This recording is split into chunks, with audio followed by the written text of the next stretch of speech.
Manchester United defender Harry Maguire has posted on social media for the first time since Ruben Amorim provided an update on his future at the club.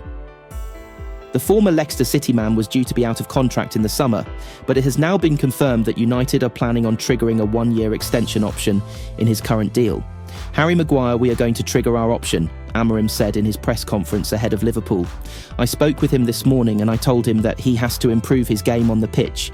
We need him a lot, and also he has to improve as a leader, because we all know the situation that he had here, but we need him a lot in this moment. So we are going to trigger happily the option for Harry."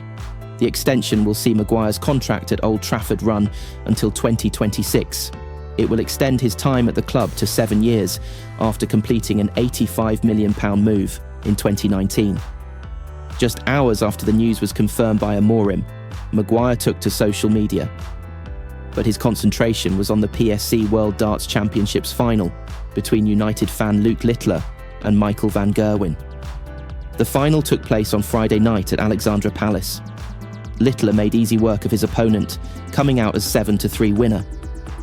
After the match, Maguire again took to social media. He shared a picture of the 17-year-old with the trophy and wrote, "Ridiculous, congratulations, Luke the Nuka Littler." In his post-match press conference, Littler confirmed his despite to parade the trophy at Old Trafford. The first chance he will get could be on Thursday, 16th January, when United host Southampton. In a significant blow to Manchester United, star forward Marcus Rashford is set to miss the highly anticipated Premier League clash against Liverpool. The news was confirmed by manager Amorim during a press briefing, where he revealed that Rashford has been sidelined due to illness. "Marcus is ill, and unfortunately he's not training today at Carrington, so I think he's going to be out," Amorim stated, expressing disappointment over the unavailability of one of his most crucial attacking players. The announcement comes as a shock to fans and teammates alike, with the Liverpool fixture being one of the most eagerly awaited matches on the Premier League calendar. Rashford, who has been in solid form this season, was expected to play a pivotal role in what is always a fiercely contested encounter. Rashford's absence leaves a significant void in United's attacking lineup. Known for his pace, precision, and ability to deliver in high-stakes games, Rashford has been a key figure in Erik ten Hag's squad. His absence could force a tactical reshuffle, with Amorim potentially looking to Ahmad, Alejandro Garnacho, or Antony to step up and fill the gap. This development also puts additional pressure on Bruno Fernandes, who will need to orchestrate the attack with even greater intensity in Rashford's absence.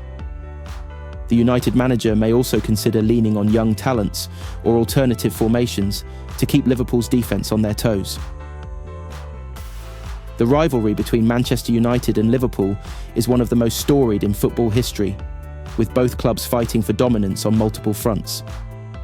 United's recent form has been promising, but facing Liverpool without Rashford's dynamism and attacking prowess is undoubtedly a challenge. Liverpool, currently sitting near the top of the table, will view Rashford's absence as an opportunity to exploit United's weakened attack. Arne Slot's side has been in scintillating form, and they will look to capitalise on every advantage as they prepare for the trip to Old Trafford.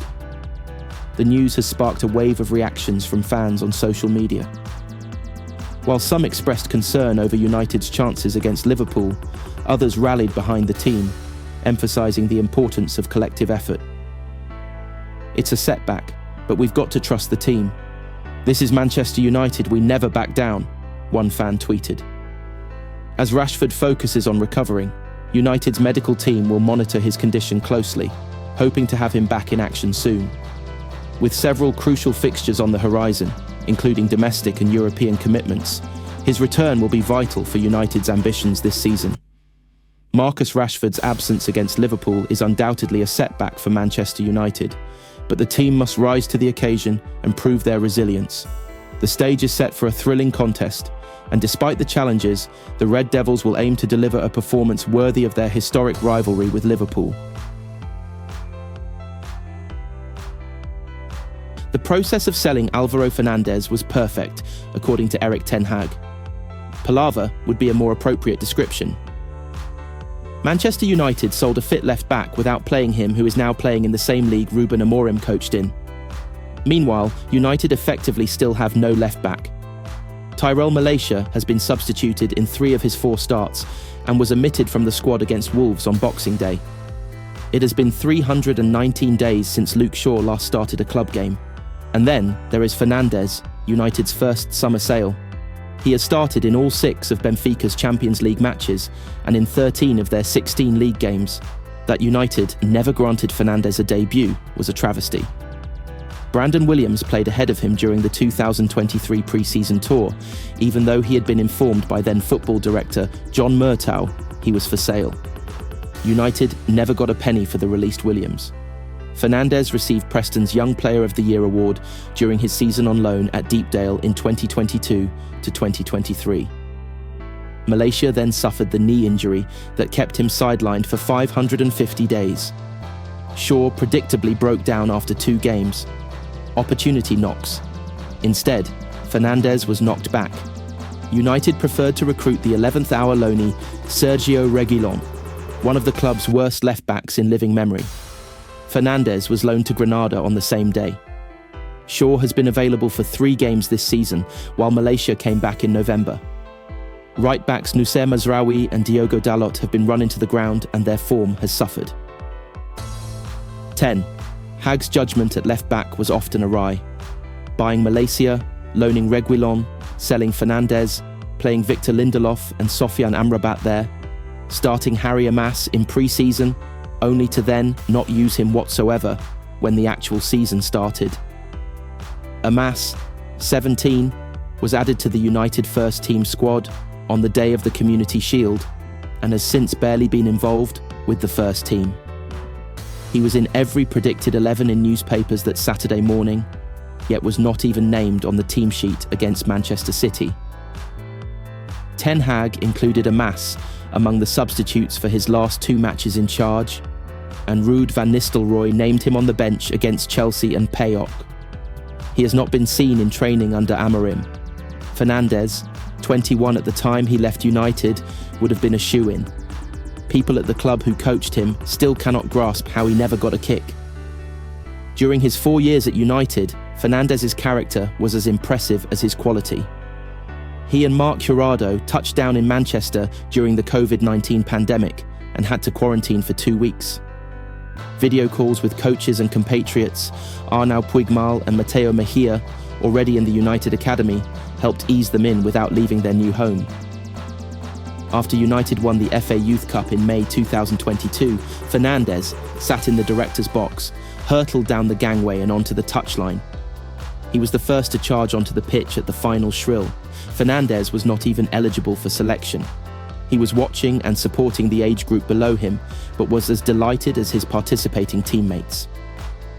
With the floodlights fading, Fernandes and Alejandro Garnacho posed with their silver shields that recognised their status as the Denzel Haroun Reserve Player of the Year and the Jimmy Murphy Young Player of the Year. Fernandes would be on the bench for the last game of United's season at Crystal Palace 11 days later. Oddly, he was unused by Ralf Rangnick on a day Garnacho and Shola Shortire emerged. The next day, Ten Hag arrived. Fernandes was surprisingly cut from United's pre-season tour squad.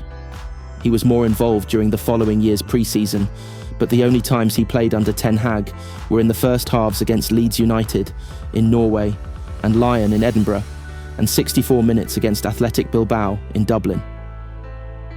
"I think the process is perfect," Ten Hag said when asked about Fernandes.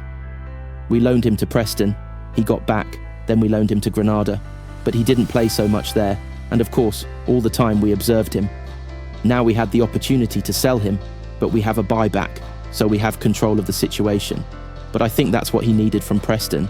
Then go to La Liga, then the next step Portugal, every time stepping up to a higher club and a better league. So we have to see and assess the situation, if he can maybe be an option for us in the future, maybe the immediate future.